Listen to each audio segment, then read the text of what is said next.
I sat across from Mark at our dining table, the evening light filtering through the windows, casting a warm glow over our cozy home. Everything seemed perfect, until he dropped those fateful words that shattered my world. "There's something you need to know, Emily." His voice trembled, and he couldn't meet my gaze. A knot formed in my stomach as I lowered my magazine. "What is it, Mark?" He took a deep breath, his eyes downcast. "We need to get a divorce." The words hit me like a punch to the gut, knocking the air from my lungs. "What? Why?" Mark's shoulders slumped, and he finally looked up, his eyes filled with a mixture of guilt and resolve. "I've been in love with someone else for years. Her name is Heather, and she's pregnant with my child." Time seemed to freeze as his confession sank in. The man I had loved, trusted, and built a life with had been lying to me all this time. Tears stung my eyes, and a lump formed in my throat, making it hard to breathe. "How could you do this to me?" I choked out, my voice cracking with emotion. "To our marriage?" Mark's expression softened, but it did little to ease the ache in my chest. "I'm sorry, Emily. I never meant to hurt you, but I can't keep living a lie. I love Heather, and I want to be with her and our child." Anger flared within me, burning away the initial shock and hurt. "So what? Our 5 years together meant nothing to you?" He shook his head, his brow furrowed. "Of course they did, but sometimes love fades and people grow apart." I clenched my fists, trying to hold back the torrent of emotions threatening to overwhelm me. "How long have you been lying to me? How long have you been sneaking around behind my back?" Mark's gaze dropped once more, and he fidgeted in his chair.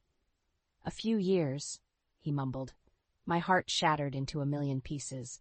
The man I thought I knew was nothing but a fraud, a snake who had betrayed my trust in the cruelest way possible. In that moment, something hardened within me. I would not be a victim. I would not let this break me. Mark had made his choice, and now it was time for me to make mine. "Get out," I said, my voice low and steady. "Pack your things and get out of my house." Mark's eyes widened, but he didn't argue. He simply nodded and stood from the table, leaving me alone with the wreckage of our once happy life.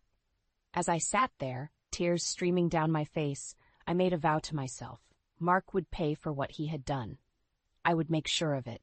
The next day at work, I felt like a zombie, barely able to focus on the tasks at hand. The weight of Mark's betrayal hung heavy on my shoulders, and I knew I needed to confide in someone I could trust. During our lunch break, I caught up with my friend and colleague, Laura, in the cafeteria. As we settled at a table, she immediately noticed the dark circles under my eyes and my somber demeanor. "Emily, what's wrong?" she asked, her brow furrowed with concern. I took a deep breath, trying to steady my nerves. "Mark wants a divorce." Laura's eyes widened in disbelief. "What? Why?" The words tumbled out like opening a floodgate of pent-up emotion. "He's been cheating on me for years with some woman named Heather, and she's pregnant with his child." Laura's hand flew to her mouth, her expression a mix of shock and anger. "That bastard," she hissed. "I'm so sorry, Emily. You don't deserve this." I nodded, blinking back tears. "I know. And the worst part is, he acted like it was nothing, like our 5 years of marriage meant nothing to him." Laura reached across the table and squeezed my hand. "That's because he's a selfish prick who only cares about himself." Her words rang true, and I felt a surge of anger coursing through me. "You're right. He is selfish, and he's going to pay for what he's done." Laura leaned back in her chair, studying me carefully. "What do you mean?" I took a deep breath, my resolve hardening. "I'm not going to let him get away with this. He thinks he can just toss me aside and start a new life with his mistress? Not a chance." Laura's eyes narrowed. "What are you going to do?" "First, I'm going to hire a private investigator," I said, my voice steady and determined.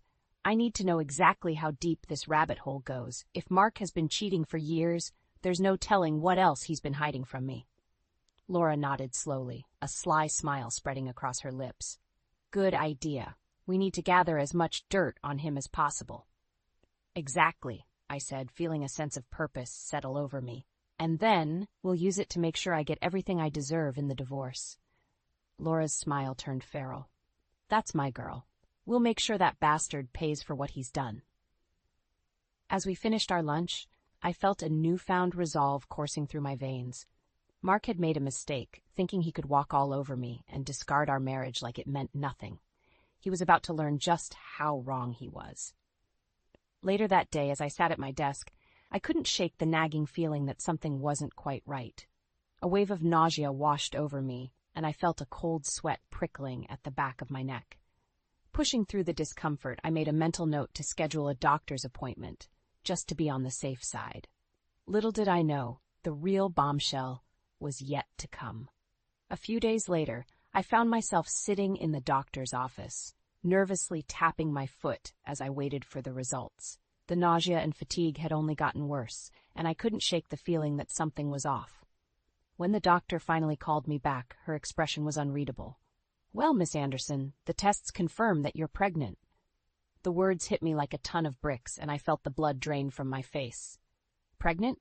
With Mark's child? The cruel irony of the situation wasn't lost on me. "Are you sure?"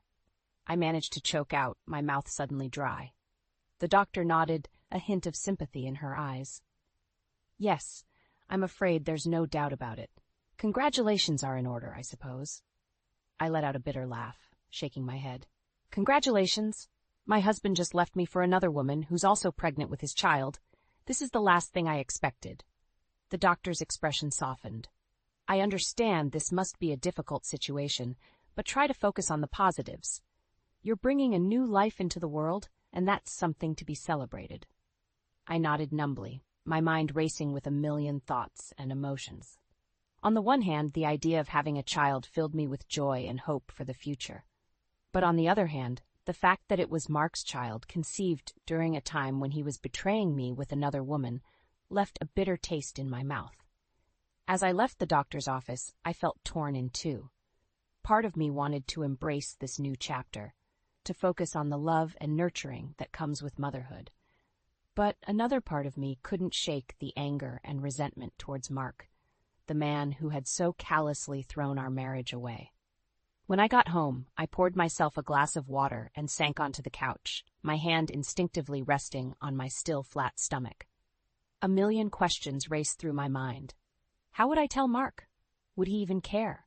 Would he try to use this as leverage against me in the divorce? As the hours ticked by, I came to a decision. I would tell Mark about the pregnancy, but not because I expected him to change his mind or come back to me. No, I would tell him because he deserved to know the full extent of the consequences of his actions. The next day, I steeled my nerves and called Mark, asking him to come over so we could talk. When he arrived, he looked uncomfortable, like a child caught with his hand in the cookie jar. "What's going on, Emily?" he asked, shifting his weight from one foot to the other. I took a deep breath, meeting his gaze with a steely resolve. "I'm pregnant, Mark, with your child." His eyes widened and his mouth hung open in shock. "What? How?" I couldn't help but scoff at his incredulity. "How do you think, Mark? We were still together when this happened, remember?"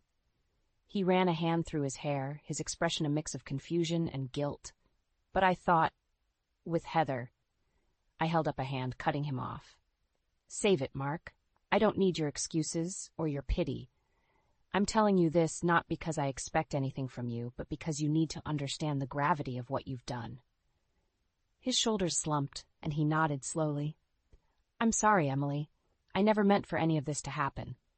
"Well, it did," I said, my voice hard as steel. "And now you're going to have to live with the consequences, just like me." As he left, I felt a strange sense of empowerment wash over me. In that moment, I knew that no matter what happened, I would be okay. I had the strength and determination to get through this, with or without Mark by my side. And if he thought he could just waltz back into my life and play the doting father, he had another thing coming. A few days after breaking the news of my pregnancy to Mark, I found myself pacing the living room floor, my mind a whirlwind of conflicting emotions. Part of me still clung to the hope that this child might be the wake-up call he needed, that he would come to his senses and realize the mistake he was making. The sound of the doorbell pulled me from my thoughts, and I took a deep breath, steeling myself for the confrontation to come. When I opened the door, Mark stood on the other side, his expression a mix of guilt and determination. "Emily, we need to talk," he said, brushing past me into the house without waiting for an invitation. I crossed my arms over my chest, watching him warily. "About what?" He turned to face me, his eyes pleading. "About the baby. About us." I scoffed, shaking my head. There is no us anymore, Mark. You made that clear when you decided to throw away our marriage for some fling. His face fell, and he ran a hand through his hair in frustration. Heather is not just some fling, Emily. I love her, and I want to be with her and our child. The words hit me like a physical blow, and I felt my cheeks flush with anger. And what about my child, Mark? The one growing inside me right now? Are you just going to abandon us too? He held up his hands in a placating gesture. Of course not, Emily. I want to be a part of this child's life too. I laughed bitterly. Oh, how generous of you. You want to be a part-time father to my child while you play house with your mistress and her baby. Mark's expression hardened. That's not fair, Emily. I never meant for any of this to happen. Well, it did happen, I shot back, my voice rising. And now you have to face the consequences of your actions. He took a step closer, his eyes pleading. Please, Emily, let's not do this. Let's try to work things out for the sake of our child. I shook my head, feeling a surge of resolve coursing through me. No, Mark, you made your choice, and now you have to live with it. I'm not going to let you waltz back into my life and play the doting father whenever it's convenient for you. His shoulders slumped, and I could see the defeat in his eyes. Emily, please, get out, I said, my voice low and steady. Get out of my house and don't come back unless it's to discuss the divorce proceedings. He opened his mouth as if to argue, but one look at the determination on my face must have convinced him it was futile. With a heavy sigh, he turned and walked out the door, leaving me alone with the weight of my decision. As the days passed, I found myself hardening my resolve further. Mark had made his bed, and now he would have to lie in it. I wouldn't allow him to string me along or use the pregnancy as leverage in the divorce. No, I would take control of the situation and ensure that I got everything I deserved, both for myself and for my child. With Laura's help, I started gathering evidence of Mark's infidelity, documenting every lie, every betrayal, and every instance of his deceit. I would make sure that when the divorce proceedings began, I had an ironclad case against him, ensuring that he wouldn't be able to weasel his way out of taking responsibility for his actions. As I sat in my home office, sifting through the mounting evidence, I felt a strange sense of empowerment. Mark had thought he could walk all over me, discard me like a used rag, and move on to greener pastures. But he had underestimated my strength, my resilience, and my determination to see justice done. I would make sure that he paid for what he had done in every possible way. And in the end, I would be the one standing tall, with a secure future for myself and my child, while he was left to wallow in the ruins of his own making. With the evidence of Mark's infidelity mounting, I knew it was time to take the next step in my plan for revenge. I called Laura over to my home office, and we pored over the documents and recordings I had gathered, plotting our next move. "This is good, Emily," Laura said, her brow furrowed in concentration. "Really good. With all of this, you'll have a solid case in the divorce proceedings." I nodded, a grim smile tugging at my lips. "That's the plan. Mark thinks he can just toss me aside and start a new life with his mistress. He's got another thing coming." Laura leaned back in her chair, studying me carefully. "Are you sure you want to go through with this, though? Divorces can get really messy, especially when there's a kid involved." I met her gaze, my resolve unwavering. "I'm sure. Mark made his choice, and now he has to face the consequences. I'm not going to let him waltz back into my life and play the doting father whenever it's convenient for him." Laura nodded slowly, a sly smile spreading across her face. "All right, then. Let's make sure he pays for what he's done." With Laura's support and the mounting evidence against Mark, I felt a surge of confidence coursing through me. But I knew that in order to truly secure my future and that of my unborn child, I would need more help. The kind of help that only someone with real power and influence could provide. That's when I decided to reach out to my father, Robert, the CEO of a major corporation. I hadn't spoken to him much since the news of my pregnancy and impending divorce, but I knew he would want to be involved, especially when it came to protecting his grandchild's future. When I called him and explained the situation, he was initially hesitant, urging me to take the high road and avoid any messy legal battles. But as I laid out the evidence against Mark and my plan for revenge, I could sense his resolve wavering. Are you sure about this, Emily? He asked, his voice tinged with concern. Once you set this in motion, there's no going back. I took a deep breath, steeling my nerves. I'm sure, Dad.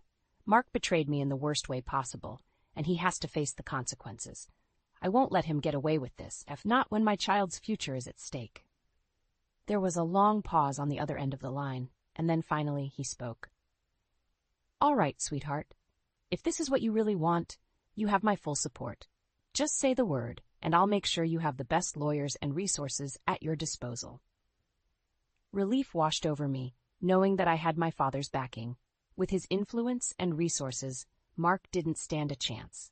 He had made the mistake of underestimating me, and now he would pay the price for his arrogance.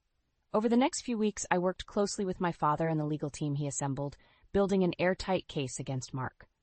Every lie, every betrayal, every instance of his deceit was carefully documented and catalogued, creating a mountain of evidence that would be impossible for him to refute. As the legal proceedings began, I could see the panic in Mark's eyes as he realized just how much trouble he was in. His lawyer tried to negotiate a settlement, but I was resolute.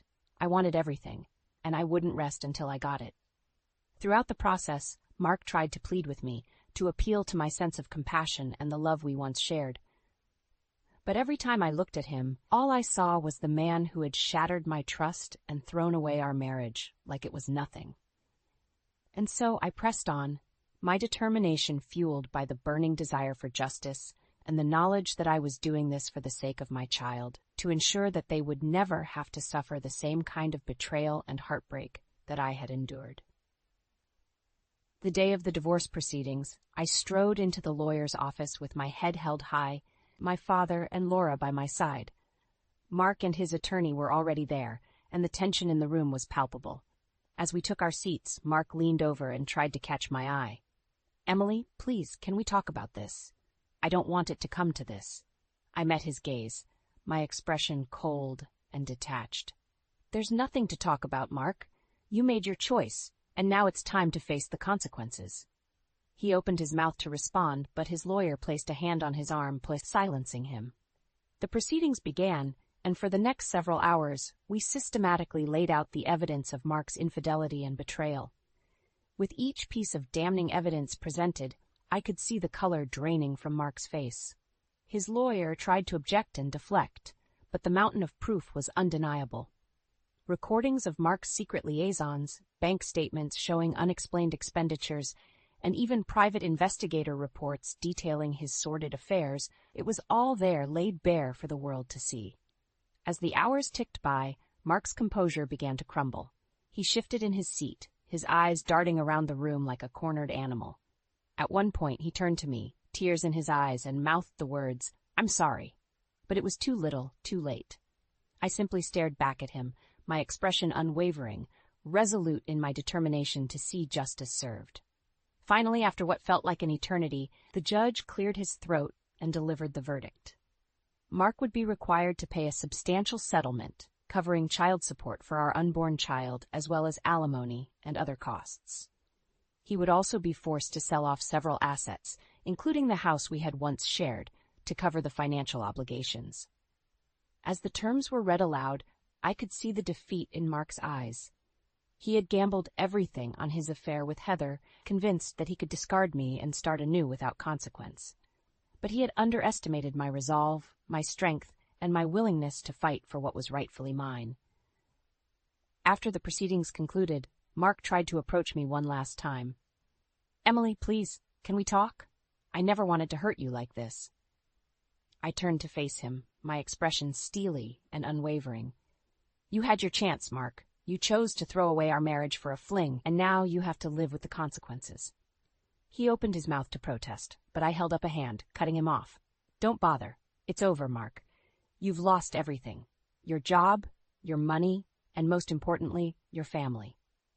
With that, I turned and walked away, leaving him standing there alone, the weight of his decisions finally catching up to him.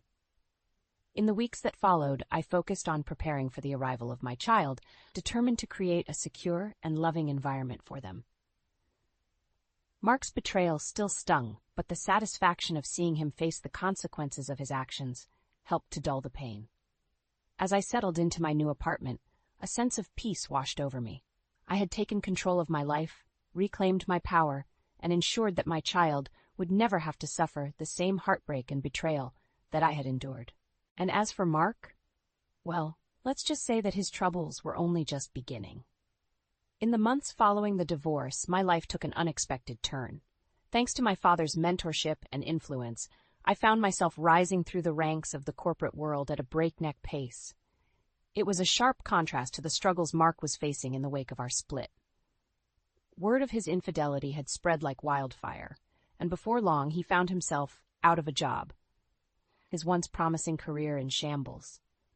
I'll never forget the day I ran into him at the grocery store. He looked like a shell of his former self, disheveled, unshaven, and carrying a burden of defeat on his shoulders. When he saw me, his eyes widened, and he quickly tried to duck down an aisle, but I called out to him, "Mark, is that you?" He froze, his shoulders slumping in resignation as he turned to face me. "Emily," he mumbled, unable to meet my gaze. "I barely recognized you," I said, taking in his appearance. "Life's been tough, I take it?" He let out a bitter laugh, shaking his head. "You could say that. After everything that happened, I lost my job, my house, pretty much everything." A part of me felt a twinge of pity for him, but it was quickly overshadowed by a sense of vindication. This was the price he had to pay for his betrayal.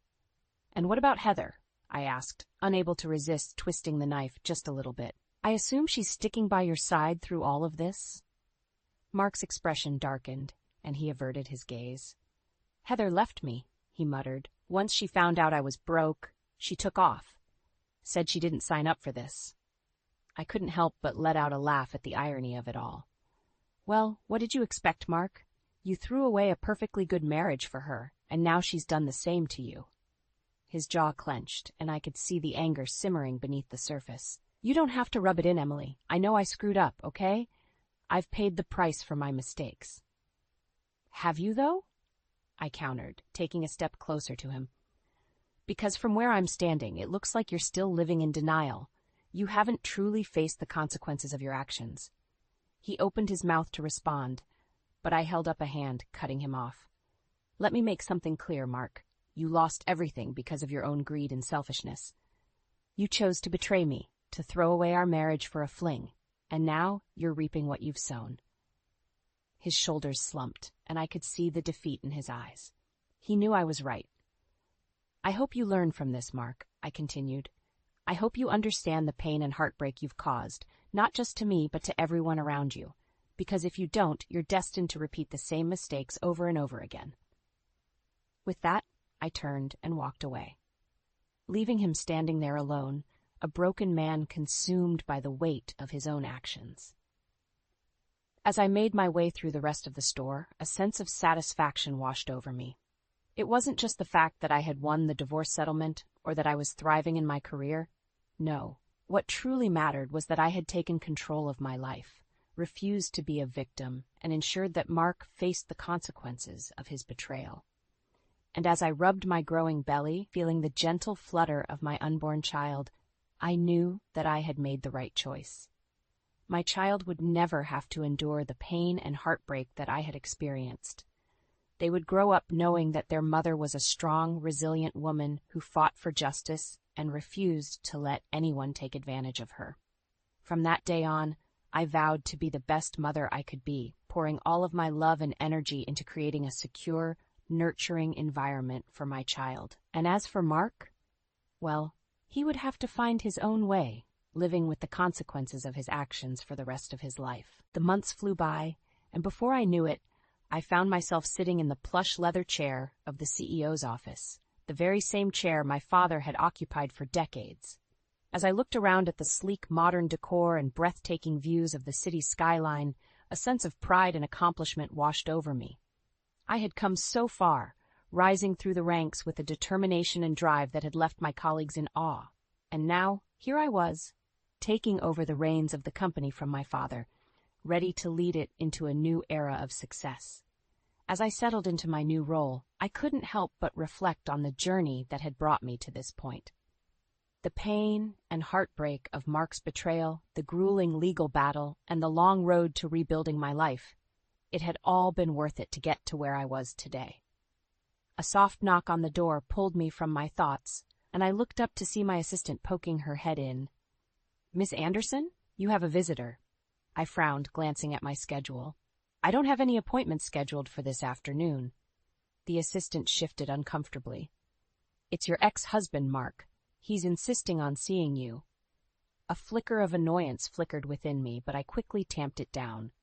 Of course Mark would show up unannounced, thinking he could just waltz back into my life whenever it suited him.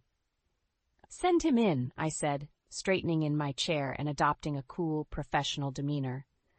A few moments later the door opened and Mark stepped into the office. He looked even more disheveled than the last time I'd seen him, his clothes rumpled and his eyes sunken. It was clear that life had not been kind to him since our divorce. "Emily," he said, his voice strained, "thank you for seeing me." I arched an eyebrow, refusing to let him see how his presence affected me. "What do you want, Mark?" He took a deep breath, his gaze darting around the opulent office. I wanted to apologize for everything." I let out a derisive snort. "A little late for that, don't you think?" His shoulders slumped, and he took a step closer to my desk.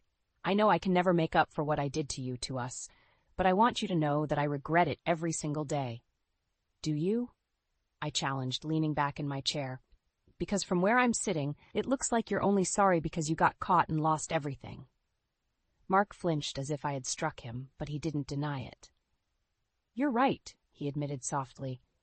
"I was selfish and arrogant. I thought I could have it all. The perfect wife, the mistress on the side, the picture-perfect life.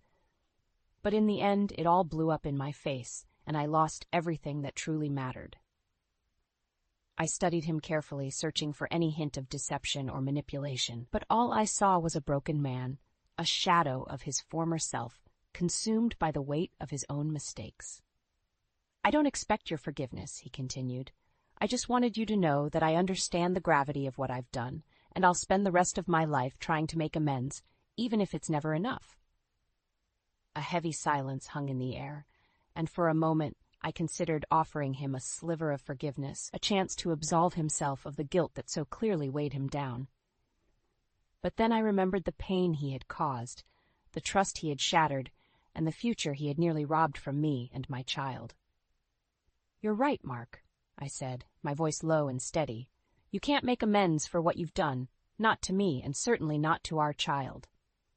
His eyes widened and he opened his mouth to speak, but I held up a hand, cutting him off. "This child will grow up knowing the truth about their father, that he was a selfish, deceitful man who valued his own desires above everything else.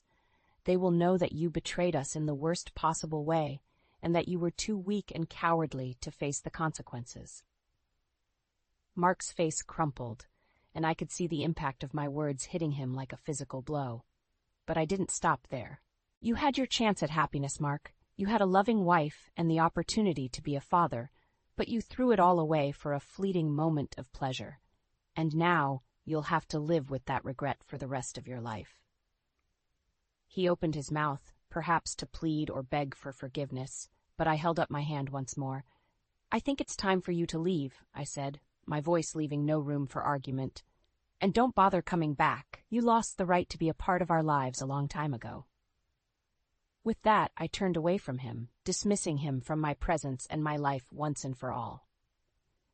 As he shuffled out of the office, his shoulders hunched in defeat, I felt a sense of closure wash over me. I had faced the demons of my past, confronted the man who had nearly destroyed me, and emerged victorious. I had claimed my future with strength and resilience, leaving Mark to face the consequences of his betrayals alone, a cautionary tale of greed and deception. And as I gazed out over the city skyline, I knew that no matter what challenges lay ahead, I would face them head-on, secure in the knowledge that I was a survivor, a fighter, and a force to be reckoned with.